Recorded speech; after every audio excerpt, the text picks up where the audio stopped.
এবং এই আমরা একটা নতুন ক্রিকেট বোর্ড পেয়েছি। এই বোর্ডের কার্যক্রম 4 বছরের এবং এই 4 বছর আমরা বাংলাদেশ ক্রিকেটকে কোথায় দেখতে চাই সেই পরিকল্পনা আমরা শুরু করে দিয়েছি। সেই লক্ষ্যে আমরা এই কাজকে বোর্ড মিটিংটা যে শুরু হয়েছে সেটা কন্টিনিউ করবে এবং এই 4 বছরের যে পরিকল্পনা আমরা করতে যাচ্ছি সেটা আমরা হয়তো কালকে আপনাদের দিতে পারবো। এই মুহূর্তে আমাদের ক্রিকেট বোর্ডের নির্বাচন হয়েছে বোর্ড ডিরেক্টর, সেখানে আমি প্রেসিডেন্ট হিসেবে সভাপতি হিসেবে আজকে নির্বাচিত হয়েছি। 2 জন সহসভাপতি এবং ফর্মার ক্যাপ্টেন বাংলাদেশ ক্রিকেটের ফারুক ভাই 2 জন সহসভাপতি হয়েছেন। বাংলাদেশ ক্রিকেটের আমাদের যে সৌহার্দ্যপূর্ণ পরিবেশ তার একটা প্রমাণ আপনাদের কাছে রাখতে চাই যে আজকে যখন আমি সভাপতি হয়েছি তখন সভাপতি হওয়ার যে সেকেন্ডার ছিলেন তিনি ছিলেন ফারুক ভাই, এবং ফারুক ভাই যখন সভাপতি হয়েছে সেটা প্রস্তাবক ছিলাম আমি।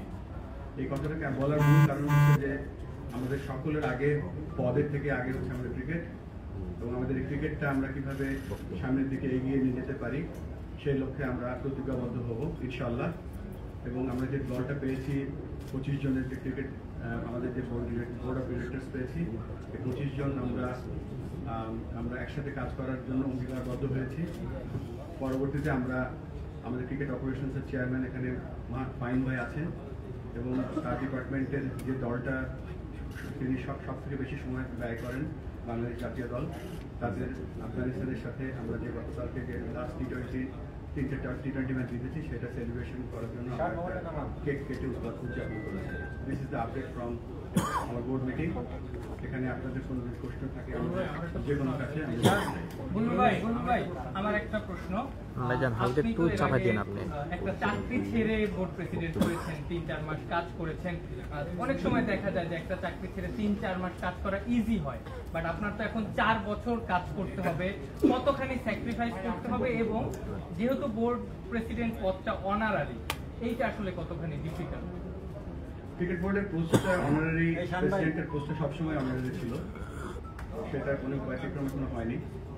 সেই ব্যাপারে এখনো চিন্তা করিনি। এখন ভাবছি ক্রিকেটটা একটা আমানত হিসেবে আমরা পেয়েছি, এবং যে চাকরিটা যেহেতু আমি ছেড়ে এসেছি তো এই চাকরিটার ব্যাপারে এখনো চিন্তা করছি না। এখন একটাই ফোকাস, সেটা হচ্ছে বাংলাদেশ ক্রিকেট এবং বাংলাদেশ ক্রিকেটকে সার্ভিস দেওয়া।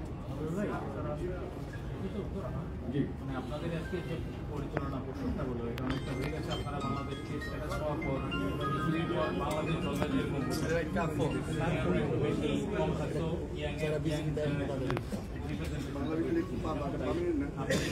বাংলাদেশ পাঁচজন বাদ দিলে হচ্ছে যে বাকি সবাই হচ্ছে এই বোর্ডে নতুন হয়তো ক্রিকেটের সঙ্গে ছিলেন। এই যে ইয়াং এবং এক্সপিরিয়েন্সের যে মিক্সচারটা, ইয়াংদের কোঅপ করাটা কতটা চ্যালেঞ্জিং হবে, যেহেতু তারা আগে ক্রিকেট এটাকে আপনি কীভাবে বুঝতে পারেন? এটা একটা চ্যালেঞ্জ হবে, তবে সবাই যে যার জায়গা থেকে এখানে এসছে, সকলে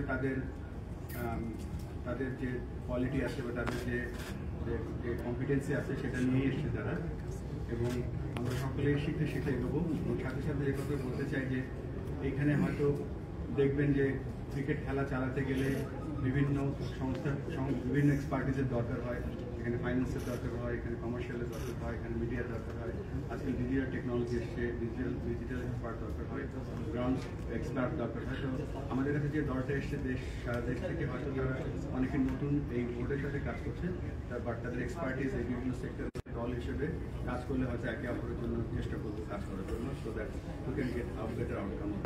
বুলবুল ভাই, আমার একটা প্রশ্ন ছিল, সেটা হলো যে আপনি যখন প্রথম এসেছিলেন 4 মাসের জন্য, এখন 4 মাস থেকে 4 বছর টি20 খেলতে এসে এখনো তো আপনাকে টেস্ট ম্যাচই খেলতে হবে, তো এই বিষয়টি যখন ভাবেন তখন আপনাকে কীরকম আবেগ দায়িত্ব করে?